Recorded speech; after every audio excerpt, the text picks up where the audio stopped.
ቦሩ ሜዳ ይባላል ደሴ ዙሪያ ላይ ነው እዛ አካባቢ ወደ 50,000 ሰው ነው ይባላል የተጨፈጨፈው ክርስትና ነሳም እሱ በሚያደርገው የፊርዓውን ስልት ነበር የሚጠቀመው ቀኝ እጅ ቆርጣል ከዛ ግራ እጅን ይደግማል ወይ ምግርን ይደግማል በአጋጣሚ ከዛ ስብሰባ ላይ አመልጠው ወደ ክልል የሸሹ ዑለማዎች ሼህ አህመድ ወሎን እናገኛለን ሼህ አህመድ ወሎ ኮረጃቸውን ይዘው አመልጠው ባሌ ገቡ ከባሌ አርሲ ገቡ ከዛ ሚካኤል እየተስፋፋ ማነው ሚኒሊክ እየተስፋፋ ደግሞ በዛ ሲመጣ ሶማሌ ጠረፍ አክፉር የሚባል ቦታ ሄደው እዛ ነው የሞቱት የካፊር እጅ እንዳታሳይ ፊት እንዳታሳይ ብለው በአጋጣሚ አሁን የሳቸው ሰንሰለት ሼህ አህመድ ወሎ ዑለማዎች አርሲና ባሌ ውስጥ ያሉት ወደ 40,000 ደርሷል አዩ እነ ዶክተር ጅራን አራተኛው ረድፍ ናቸው አሁን በዛ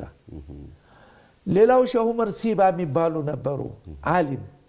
ሼህ ዑመር ሲባ ቀኝ እጃቸው ይቆረጣል ቦሩ ላይ ያችን የተቆረጠች ቀኝ እጃቸውን ይዘው ባገልግል ወለኔ ገብተው እዛ የወለኔ ህዝብ አስተምር እዛች እንደገቡ ቀበሩት ያችን እጃቸውን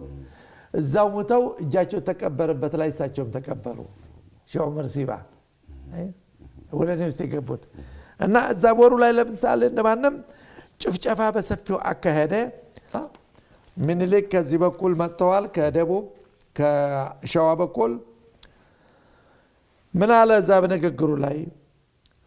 እናንተ ዛሬ በዚህ ተሳተፋችሁ ሆይ ሙስሊሞች ናቸው ወደ ክርስትና መመለስ አለባችሁ በሚለው አዋጅ አወጀ የመጀመሪያ እርምጃ የወሰደው ንጉስ ሚካኤልን ወይ መሐመድ አሊ የነበሩትን ክርስትና እንዲነሱ አዘዘ አስገደደ ከዛ በኋላ ንጉስ ሚካኤል ብሎ ሰየማቸው